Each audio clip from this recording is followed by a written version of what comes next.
Bismillah, alhamdulillah, wassalatu ala rasulillah Muhammad ibn Abdillah wa ala alihi wa sahbihi wa mawalah ama'ad. Qala musanifu rahimahullah ta'ala wa nafa'ana bi qulubi dhurri amin ya rabbal alamin. Monggo sing mulai kita nyuwun mudah-mudahan ini salah satu doa yang habis mendengarkan mahasiswimu atau habis membaca buku pelajaran niku ada kesunatan untuk membaca doa Allahumma rzuqna hikmataka wansurna bi rahmatika ya arhamar rahimin. Allahumma rzuqna hikmataka wansurna bi rahmatika ya arhamar rahimin. Sing sampun kita terangkan begini Bu. Mudah-mudahan kita semua amin pun ngaos niku senantiasa diberi hikmah oleh Allah. Hikmah itu apa? Hikmah itu adalah diberi ilmu yang bermanfaat. Ala dinina rasulika al-fatihah. A'udzubillahi minasyaitonir rajim. Bismillahirrahmanirrahim. Alhamdulillahirabbil alamin arrahmanir rahim maliki yaumiddin. Iyyaka na'budu wa iyyaka nasta'in ihdinas siratal mustaqim siratal ladzina an'amta 'alaihim ghairil maghdubi 'alaihim waladdallin amin. Kita ajarkan yang ini niku gampang Abu Bakar Siddiq niku ketika man taqala qabra bila sadin faka'anna ma raqiba al-qabra bila syafinatin. Beliau sahabat Rasul Abu Bakar Siddiq, barang siapa yang masuk kubur tanpa membawa bekal, itu ibaratipun tiang ikan mengarungi laut tanpa perahu. Itu Abu Bakar Siddiq. Terus pastilah yang sak kuat-kuatnya, sak bener-bener yang misalkan renang itu pasti tenggelam. Kemudian Nabi bersabda, mal itu dikobri ila kalbri al-muqawis, bahwa seorang mayit dalam kuburnya itu tidak seperti orang yang tenggelam yang minta pertolongan. Dan terus jadi ini diterangkan bila sadin tanpa bekal. Bekal ini apa? Nah, kita ulas kembali. Bekal itu kita terus kita hanya satu bukan yang menikah adalah salah satu tujuan utama, hakikat tujuan utama itu menjadikan kita sebagai orang yang mutakin takwa dan bekalnya.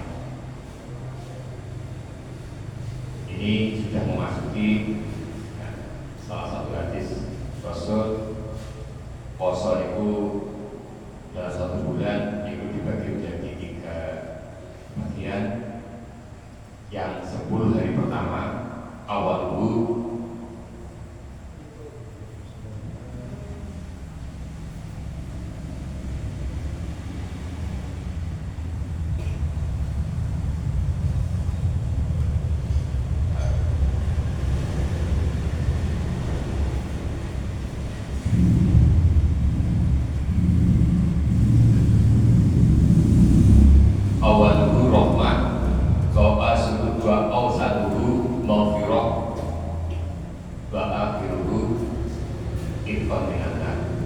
bahwa di awal 10 hari yang pertama berarti sudah melewati nanti dan masa bulan yang kedua, Allah akan memberi rahmat bagi orang Islam yang berpuasa.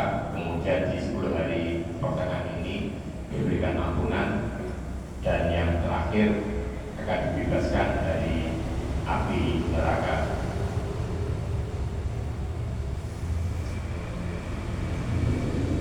Silakan pada kitab Nasaihul Ibad disebutkan Umar bin Khattab radhiyallahu anhu berkata, izud dunya bil mali wa izul akhirati bisolihil amal. Kemuliaan dunia dapat diraih dengan harta, dan kemuliaan akhirat dapat diraih dengan amal soleh.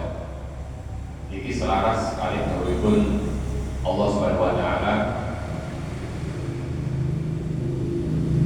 bahwa kita disuruh untuk menggapai dunia ini, tetapi tidak terusakan saya kenalin itu bahwa kita disuruh menggenggam dunia, tetapi jangan kau masukkan dunia itu di dalam hatimu. Ini kalau kan yang itu sakit menggapai kemuliaan dunia itu dengan hartanya, tetapi kemuliaan akhirat itu harus atau dapat diraih dengan amal soleh. Berkenaan dengan sikap seorang muslim untuk menempatkan dunia, terus yang belajar ini mulai akhir, ini kalau tenangan sinau, ini bulan dunia pasti mempeng secara objektif, karena motivasinya kan dunia itu harus kita genggam, tetapi jangan kau masukkan ke dalam hati. Bisa oke dunia itu tidak akan merubah, tidak akan membuat suasana hati itu terjerat oleh dunia. Dalam satu makalah disebutkan ad-dunya masra'atul akhirah, bahwa dunia ini adalah ladang sawah, tempat bercocok tanamnya masra'atul akhirah, untuk akhirat.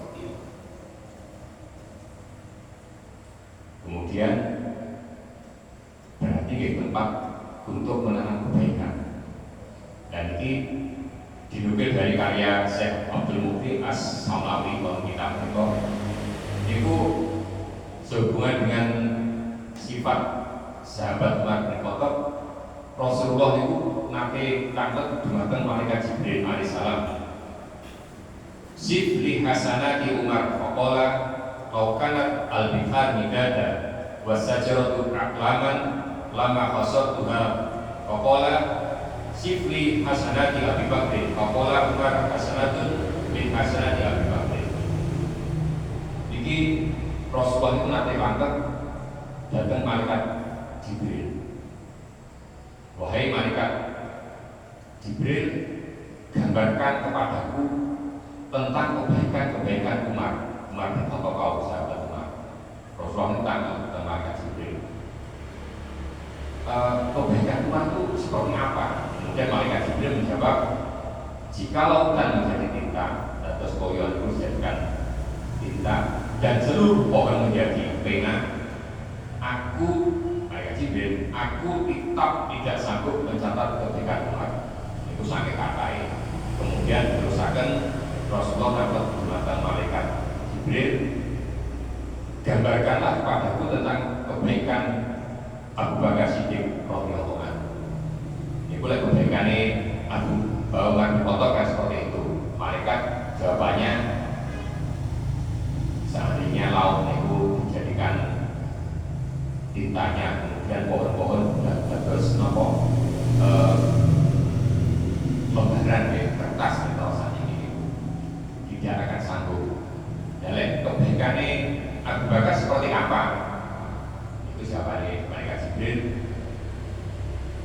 Umar adalah salah satu bagian dari kebaikan yang ada pada diri Abu Bakar. Salah satu kebaikannya dari Abu Bakar itu adalah Umar, berarti lebih kata alim.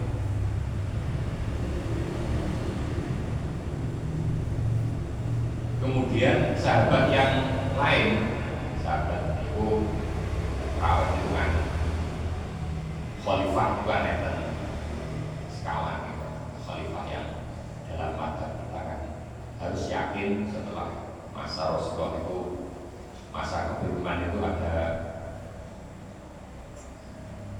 regenerasinya.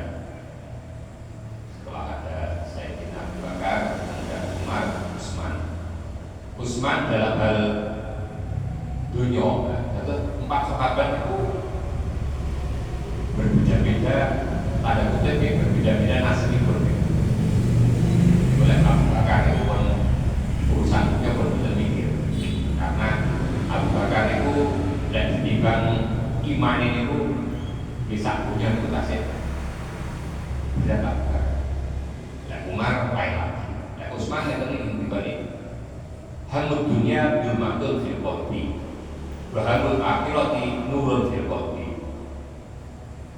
Tiang niku lek penganan yang mikir dunia, kesungguhan dalam urusan dunia merupakan kegelapan hati. Itu saya kira Utsman bin Affan. Terus tiang itu lagi mikir ya kan itu lain ya kan.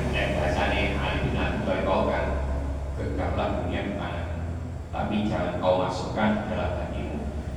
Jadi saya kira Utsman yang itu mikir urusan dunia, mikir orang mari-mari niku dirasakan merupakan kegelapan hati. Hati itu bisa menjadi gelap. Sebaliknya ketika orang sungguh-sungguh dalam urusan akhirat merupakan cahaya hati. Jadi Sayyidina Utsman bin Affan. Terus yang itu artinya dikebagi kali urusan dunia itu artinya bakal gelap. Sebaliknya ketika hati itu dikebagi dengan urusan akhirat, maka hatinya akan bercahaya. Sayyidina Abu Bakar, Umar, Utsman, Sayyidina Ali, man kana fi thalabil ilmi kana fil jannati fi thalabihi, wa man kana fi thalabil maksiat kana tinnaru fi thalabihi. Kemudian Sayyidina Ali memiliki nasihatipun,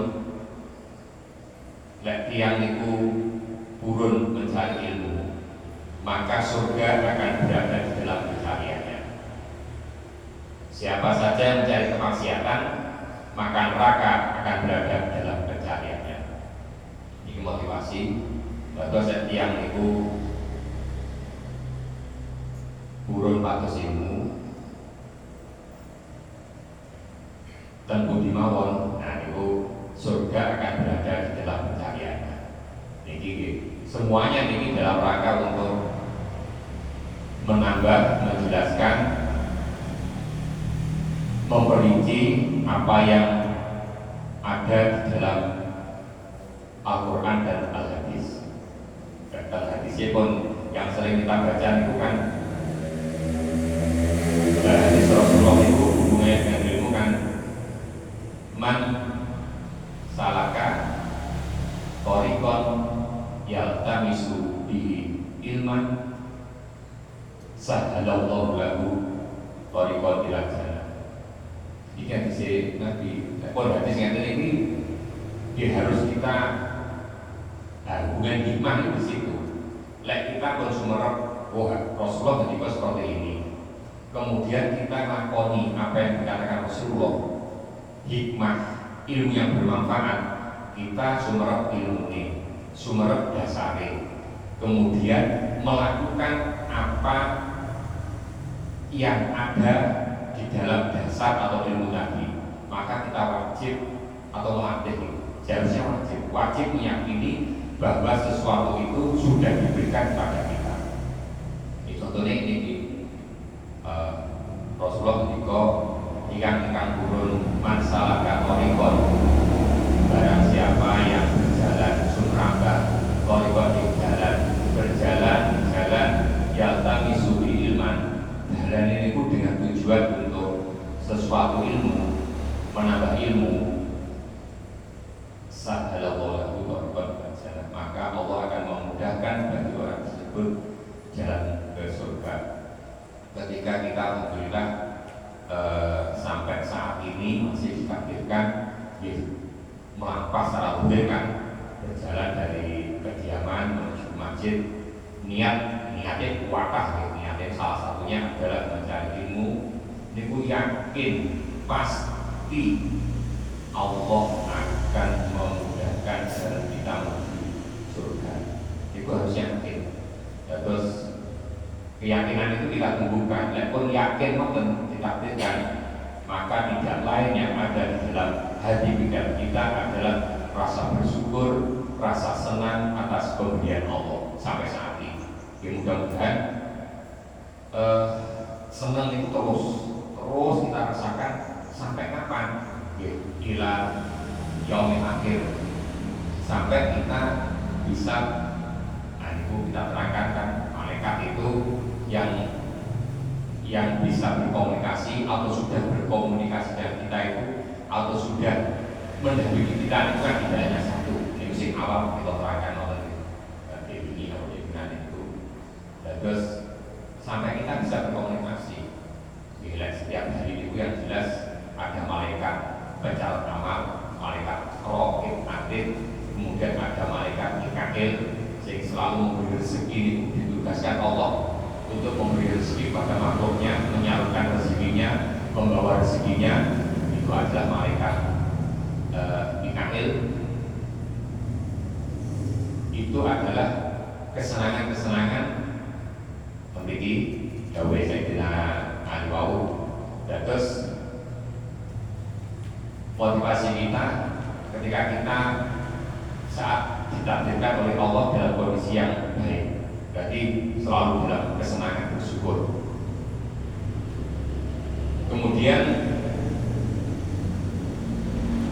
hubungan IKN bekal tadi, bila saya ditambah bekal, ini disebutkan oleh salah satu ulama, maka narosumani ataqwa kalatil al-insanu au budiatin dinihi wa makana rasumani dunya kalatil al-insanu an wati usroni dinihi.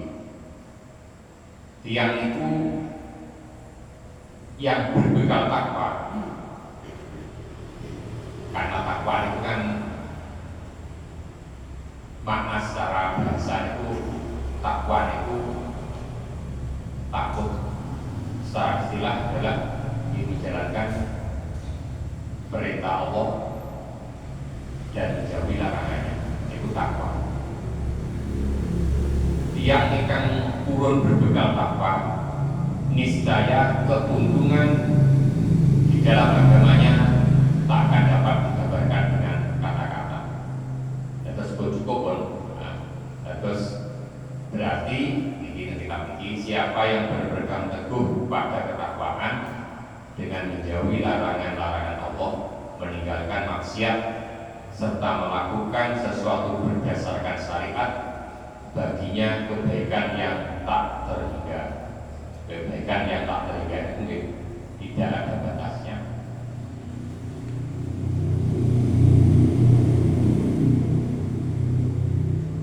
Orang yang menjalankan takwa, menjalankan aktivitas perbuatan, baik itu berupa ibadah yang syar'i maupun yang bukan, itu sering kita mengernakan selama orang itu tujuannya masuk dalam 3 kategori, itu berarti kasih aman. Terus amal ibadah, amal perbuatan, selama tujuannya itu masih dalam 3 kategori, itu masih amal, itu masih termasuk dalam ketakwaan. Terus tiang itu niki yang disebutkan humul mariku asanaku bahwa musaidu ad-du'a. Kesibukan seorang ahli manifat niku adalah memuji Allah. Kesibukan zahid adalah berdoa. Arif billah adalah orang yang selalu memuji keagungan sifat-sifat Allah. Sementara zahid, orang yang menghindari kehidupan mewah di dunia dengan berdoa sepenuh hati kepada Allah, memohon kebaikan yang diridhoi Allah. Perbedaan pun ini hubungannya kalian beri tadi. Lek ahli makrifat itu yang dipadosi hanya Allah, bukan pahala, bukan pulang surga. Sementara kalau sakit itu bisa jadi keuntungannya adalah keuntungan pahala atau surga. Terus dia melakoni amal perbuatan, melakoni sesuatu pekerjaan, baik itu ibadah makhluk maupun makhluk itu sipun ada jumlahnya, petunjuk teknisnya, sholat itu makdo, poso itu makdo, kemudian haji itu makdo, zakat itu makdo, itu makdo itu mungkin selain itu tidak ada teknis terperincinya. Ini tujuan awalnya adalah yang ibadah karena takut masuk neraka dan ingin masuk surga. Iku yang itu ibadah mergo aku wedi neraka pengen mlebu surga. Iku ibadah di tingkat awal. Kemudian yang kedua, ada orang itu beribadah dikarenakan ingin mendapatkan pahala. Terus aku lah ibadah ngomong banyak itu ganjaran. Kemudian yang ketiga, niku orang ibadah sing tadi pengen mlebu surga, wedi neraka, kemudian pengen mendapatkan pahala, tidak ingin mendapatkan sisanya. Niku dua niku sudah tidak dipikir, karena ibadah itu benar-benar seperti tadi Arif bilang, ibadah murni karena mencari ridho Allah. Mbuh dikai dilebokne surga apa dilebokne neraka, dikai ganjaran apa disiksa, orang itu tidak berpikir. Yang berpikir hanyalah mencari ridhonya Allah. Nah niku selama yang itu ibadah kok niat ini itu kasih salam. Dijelaskan ke kita kalau seperti itu. Berarti kita mulai latihan, mulai saat ini seterusnya kita meraba niat kita. Niat misalkan sholat, raweh dan seterusnya termasuk lenggah seperti ini. Niatin nopo baru. Lesing awal kan kita sebutkan jika kalian kita ingin memperbaiki dunia. Jadi nanti yang terusannya perbaiki dunia dan akhirat, maka perbaikilah niatmu. Terus saat ini mungkin pun saya, tetapi ketika kita ingin menjadi lebih baik, kita harus diperbaiki niat pun. Perbaiki niat sampai nanti kita merasakan diberi namanya oleh Allah manisnya iman. Kan ditakdirkan dengan ini mempang yang tadi ini sebetulnya hakikatnya karena ditakdirkan oleh Allah, termasuk nikmatnya manisnya iman, manisnya ibadah. Terus awal-awal kita banyak diberi semangat atau belajar tentang tata cara kaifiat sholat. Ya mungkin sholat yang pun sakit biasanya mungkin sholat mungkin dari Allah diberi kenikmatannya sholat, dognya rasa itu lek makomnya yang memiliki itu arif bila tadi. Terus sholat itu serang mikir ganjaran, orang mikir surga, dipikir tujuannya sholat. Tujuan sholat itu kan komunikasi dengan Allah. Terus termasuk membaca Al-Quran. Itu sarana mukjizat yang paling besar yang diberikan Allah pada kita melalui Rasulnya. Mukjizat terbesar itu adalah kita diberi pertama Al-Quran, dan yang kedua kita diberi perintah untuk sholat.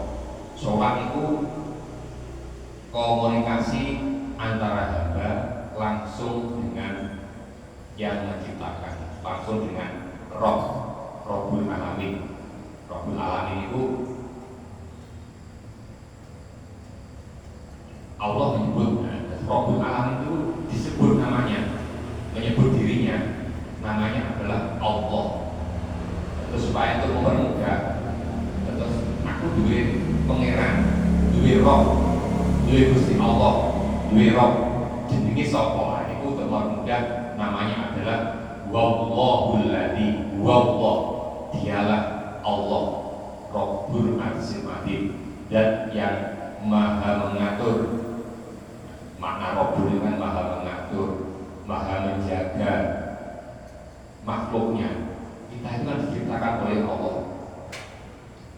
Allah menciptakan kita itu tidak hanya diciptakan kemudian dijani tidak hanya manusia makhluknya. Terus mulai diciptakan kemudian menjaganya, dirawatnya, memelihara itu adalah makna dari roh tadi. Nah ini kembali ke apa ibadah tadi. Terus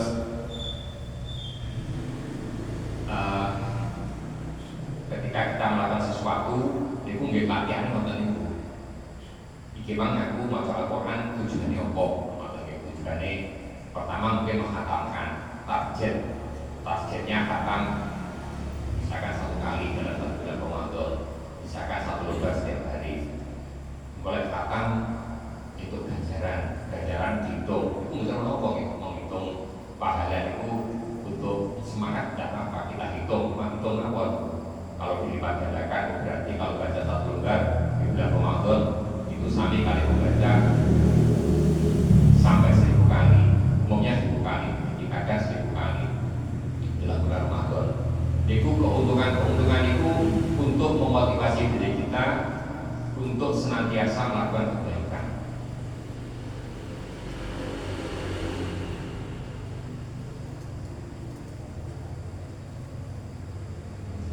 Inna syahawata yusayyirul muluka abidan wa sabru yusayyirul abida mulukan ala tara ila Yusuf wa Zulaikha. Niki hubungannya kalian ibadah. Terus kadang tiang itu semangat ibadah itu lek niatnya tasik 3 yang awal tadi itu asik bagus itu. Cuma kadang didasari dengan nafsu. Lek nafsu ini 3 tadi juga masih bagus. Nafsu itu kan tidak semuanya jelek. Nafsu, kalau nafsunya bisa kita kendalikan, terus seperti orang tadi, aku pengen sholat mompeng, ngaji mompeng, ben entuk ganjaran, ben mlebu swarga. Itu nafsu, termasuk ridho itu keinginan kita. Nafsu yang baik itu. Tetapi sebaliknya di sini, ketika nafsu itu menyebabkan penguasa, nafsu yang madmumah, terus yang nafsu yang tidak baik gitu gitu. Saya ingin ibadah karena ingin biar yang tidak baik itu sesuatu yang dilarang oleh agama. Misalkan ingin dipuji dan seterusnya. Mugi-mugi bermanfaat, bermanfaat di dunia wa dunia wal akhirah. Wassalamualaikum warahmatullahi wabarakatuh.